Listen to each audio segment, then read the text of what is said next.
అతిథులు, ముఖ్యంగా ఈ విలేకరులు, జర్నలిస్టు, దయచేసి మీరు కొద్దిగా సహకరించాలి.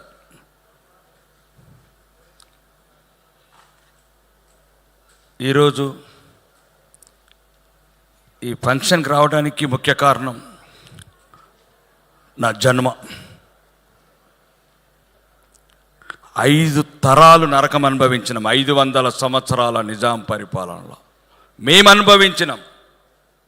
మీకు సినిమా కావచ్చు, మా పూర్వీకుల నరక యాతన ఇది. 5 తరాలు. నారాయణమూర్తి అన్న చిన్న సబ్మిషన్ ఇస్తాం మీకు తర్వాత.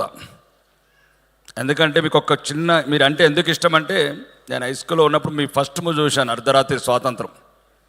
ఎక్కడ పుట్టి ఎక్కడ పెరిగి ఇక్కడికొచ్చి సచ్చినారా బిడ్డలు, మా బాధలే మీ బతుకన్నరా అన్నలు మా వీరులు. వాళ్ళు ఎన్కౌంటర్లో చనిపోతే ఆ నీళ్ళలో శవాలుంటే దాని మీద మీరు కెమెరా క్లోజప్లో పెడితే బుల్లెట్ గాయాలు కనబడతాయి. బుల్లెట్ గాయాలు కనబడ్డప్పుడు మీరు అప్పుడు బ్యాక్గ్రౌండ్లో ఏం చూపిస్తారంటే, ఆ కన్న తల్లి చిన్నప్పుడు నుదుటి మీద బుగ్గ మీద కాటుక ముక్క పెట్టిన చూపిస్తారు. దిష్టి దిష్టి అది స్క్రిప్ట్. ఆ రోజు కన్నీటి బొట్లు. మీకు తెలియాలి ఈ తెలంగాణ చరిత్ర. మీరు అనుకుంటున్నారు ఈ తెలంగాణ చరిత్ర మేము ఎన్ని నరకాలు అనుభవించినాం. మేము పుట్టే వాళ్ళమే కాదు, సర్దార్ వల్లభాయ్ పటేల్ లేకపోతే మేము పుట్టే వాళ్ళమే కాదు తెలంగాణలో. ఎందుకంటే నారాయణమూర్తి గారు ఒక నిజం చెప్పారు. 1947 ఆగస్టు 15 వచ్చిన స్వాతంత్రం ఇక్కడ సంవత్సరం 13 నెలలు రోజు వేల మంది అత్యాచారాల పాలవుతున్నారు, హత్యల పాలవుతున్నారు, అఘాయితల. అక్కడున్న ఢిల్లీ మీదున్న భారత ప్రధానికి ఇక్కడ చలనం లేదు. ఇక్కడ జాతి ఉన్నది, చస్తున్నది, చావు బతుకుల్లో ఉంది. రోజు బొడ్డెమ్మలాడుతున్నారు, బతుకమ్మలాడుతున్నారు, నగ్నంగా చంపబడుతున్నారు. నాకు ఆ నాయకుడికి లేదు. మా బతుకులకు ఒకే ఒక్క సర్దార్ వల్లభాయ్ పటేల్ గారు ఒక్కరే ఆలోచించారు మా గురించి. తెలంగాణ గురించి ఆలోచించిన ఒక వీరుడు, ఒక ధీరుడు, ఒక మహానాయకుడు, ఒక అవతార పురుషుడు, ఒక కారణ జన్ముడు. అతనే లేకపోతే మేము ఈ ప్రపంచంలోకి వచ్చేవాళ్ళం కాదు. మీరు అంటున్నారు చాలామంది. ఎందుకంటే సర్దార్ వల్లభాయ్ పటేల్ గారు మమ్మల్ని ఫ్రీడమ్ చేసి 51లో చనిపోయాడు. మళ్ళా 12 సంవత్సరాల వరకు గోవా అట్లనే ఉంది బానిసత్వంలో. ఆ నాయకుడికి, అక్కడున్న నాయకుడు ఇక్కడ దేశం మీద లేదు. అప్పటి నుంచి పడితే అన్న వాళ్ళ మునిమనుమడుకు మేము 500 సంవత్సరాలు ఏడిచిన కన్నీలకు అక్షంతలు ముట్టుకోవటానికి కూడా దయ రాలేదు. ఆ వారసత్వానికి ఇక్కడ ఎన్ని అనుభవించినాం మేము చూసినాం. మేము చందమామ కథలు చదవలేదు, ఇక్కడ చందమామ కథలు వినలేదు. మేము ప్రతిరోజు మా అమ్మమ్మలు ఇదే చెప్పేవాళ్ళు. వాళ్ళ అఘాయిత్తాలు, రజాకరీ చేసిన అరాచకాలు, అత్యాచారాలు, హత్యలు. మీరందరూ చందమామ కథలు వినొచ్చు, బొమ్మరిల్లు కథలు వినొచ్చు. ప్రతిరోజు చిన్నప్పటి నుంచి గజ గజ గజ అనికే వాళ్ళం. మా ఊర్లో దేశముఖులు, దొరలు. ఎంత దుర్మార్గం అన్నా, మా తెలంగాణని హింసించి చంపిన రాజుని రాజ ప్రముఖ చేసిన నాయకత్వం అన్న ఢిల్లీది. లక్షల మందిని అత్యాచారాలు చేసి చంపిన రాజుని ఎక్కడన్నా రాజు ప్రముఖ చేస్తారన్న ప్రపంచంలో? అంతకున్నే రాజుని చేసిన చరిత్ర తెలంగాణది. ఇదే నిజాం నవాబ్ని రాజ్ ప్రముఖ ప్రకటించిండు జవహర్లాల్ నెహ్రూ గారు. ఎక్కడనుందా చరిత్ర చూడండి. అంతకున్ని రాజ ప్రముఖ చేసిన చరిత్ర తెలంగాణ. మా కన్నీళ్ళు ఎవరికి పట్టరాలేదు, మా హత్యలు, మా అత్యాచారాలు ఎవరు వినలేదు, ఎవరు చూడలేదు. మా బానిసత్వం, మాతృభాషలో చదువుకోలేని మా బతుకులు మీకు సినిమా కావచ్చు. మా జీవితాలు 500 సంవత్సరాల మా జీవితాలు మేము చూసినాం. దొరల ఆగత్యాలు చూసినాం. కాబట్టి ఒక్కసారి చెప్తున్నా, ఈ సినిమా ఎవడు చూడాలి, ఎందుకు చూడాలి, ఎవడి గురించి చూడాలి?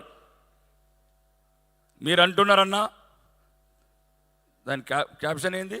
The silent genie code of Hyderabad. అన్న 50 ఏళ్ళ తర్వాత మళ్ళీ అదే సౌండ్ అన్న. మీరు అనుకుంటున్నారు 1947 అనుకుంటున్నారు, 48 అనుకుంటున్నారు. 1990 జనవరి 18 నాడన్న బహిరంగంగా 25,000 మసీదుల నుంచి జమ్మూ కాశ్మీర్లో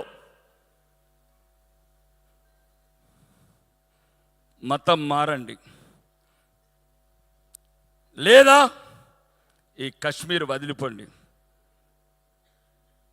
హిందువులకు చెప్తున్నాం, 10 నిమిషాలకు ఒక్కసారి భారత స్వాతంత్రం వచ్చిన 43 ఏళ్ళ తర్వాత అన్న మా హిందువుల పరిస్థితి మీరు చెప్పింది స్వాతంత్రం రాకముందు, మీరు చెప్పింది ఖిల్జీల కాలంలో, అక్బర్ కాలంలో, మొఘలాయ కాలంలో. 1990 జనవరి 18 నాడు కశ్మీర్లో 25,000 మసీదుల నుంచి హిందువులు వెళ్ళిపోవాలి, లేదా మతం మారాలి, లేదా 10 నిమిషాలకు వస్తారన్న. కానీ అందరు జోక్ అనుకున్నారు, ఎవడు పిచ్చోడు మాట్లాడుతున్నారు అనుకున్నారు. ఉదయం లేచే వరకు 2,000 శవాలన్న, 2,000 శవాలన్న. మళ్ళీ ఒక చిన్న మార్పు చేశారన్న 19వ తారీఖు. ఇప్పుడు మీ భార్యలను వదిలిపెట్టి పొండి, మీరు మాత్రమే పోవాలి, మీ భార్యలని ఇక్కడనే వదిలేళ్ళండి. ఇదన్న మా గిఫ్ట్. 43 ఏళ్ళ భారత స్వాతంత్రం వచ్చినాక మా హిందువుల కలగండ్లు. అందుకోసమే ఎవడు చూడాలి సినిమా, ఎవడు చూడాలి, ఎందుకు చూడాలి? ఇది ఇప్పుడు అనుకుంటున్నారు, గతం అనుకుంటున్నారు. ఇది గతం కాదు.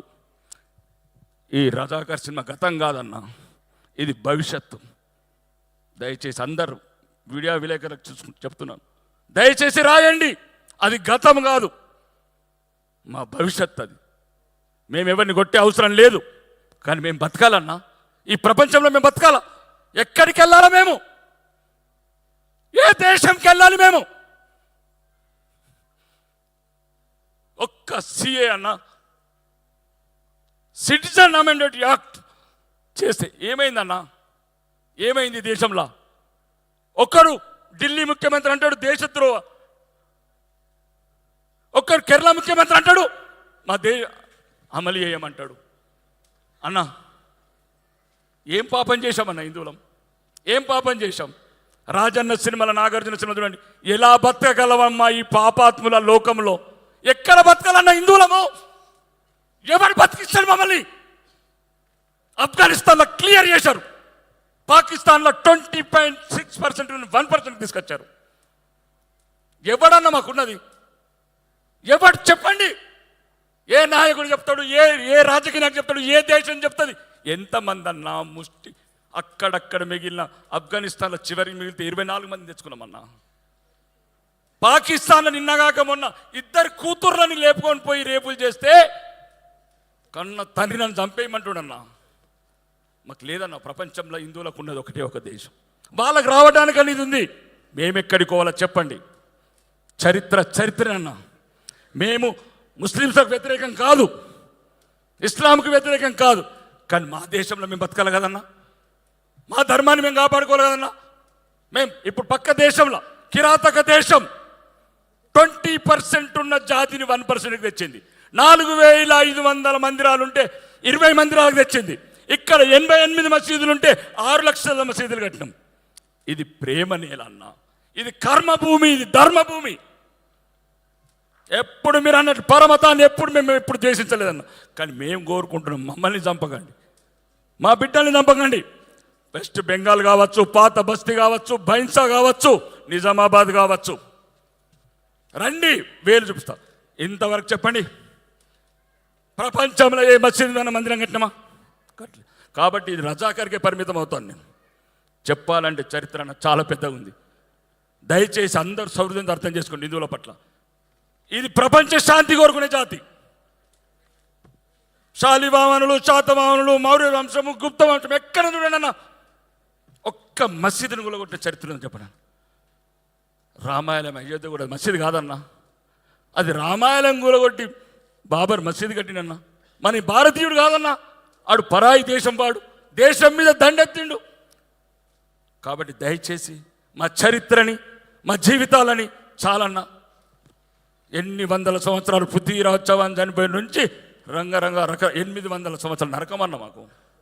ఇప్పుడు అప్పుడు సర్దార్ వల్లభాయ్ పటేల్, ఇప్పుడు మా ఆశాకిరణం, మా ఇలవేల్పు, మా దైవం, ప్రపంచ నాయకుడు నరేంద్ర మోడీ గారు వల్ల ధైర్యంగా బతకగలుగుతున్నాం. మన ఈ దేశంలో నరేంద్ర మోడీ వల్ల ధైర్యంగా బతకగలుగుతున్నాం. ఇవి కుహాన సెక్యులర్ వాదనం కాదన్నా, అందరం బతుకుదాం, అందులో మనముందాం. కానీ దయచేసి హిందువులకు మత పిచ్చి ఉండదు. ఎవడని అనుకుంటే మూర్ఖుడు. దయచేసి ఈ రజాకర్ సినిమాని ఈ ప్రపంచవ్యాప్తంగా ఉన్న హిందువులందరికీ చెప్తున్నా, ప్రతి ఒక్కడు చూడాలి రజాకర్. రజాకర్ జరిగిన చరిత్ర కాదు, గడిచిన చరిత్ర కాదు, భవిష్యత్. భవిష్యత్ నిన్నగాక మొన్న సందేశ్ ఖాళీలో అదే అన్న, అదే చరిత్ర. నేను రాజకీయాలకు ఓట్లేదన్నా, రాజకీయాలు పక్కన పెడదాం, కానీ మేము బతకాలన్నా, హిందువులం బతకాల. మేము బతకాల్సిందే. మాకు ఇంకో దేశం లేదు, ఇంకో ధర్మం లేదు. కాబట్టి మేము మా ధర్మాన్ని కాపాడుకుంటాం, మా దేశాన్ని కాపాడుకుంటాం అన్న చెప్తున్నా. ఈరోజు పాటలు వింటే ఒళ్ళు రక్తం మరుగుతున్నదన్నా. మీకు సినిమా కావచ్చు, మా అమ్మమ్మలని, మా పూర్వీకులను బట్టలిప్పి బతుకమ్మలు ఆడిచ్చారన్నా. బైరానుపల్లి కాడ 94 మంది రికార్డెడ్, అన్రికార్డెడ్ 500 మెంబర్స్, 500 మందిని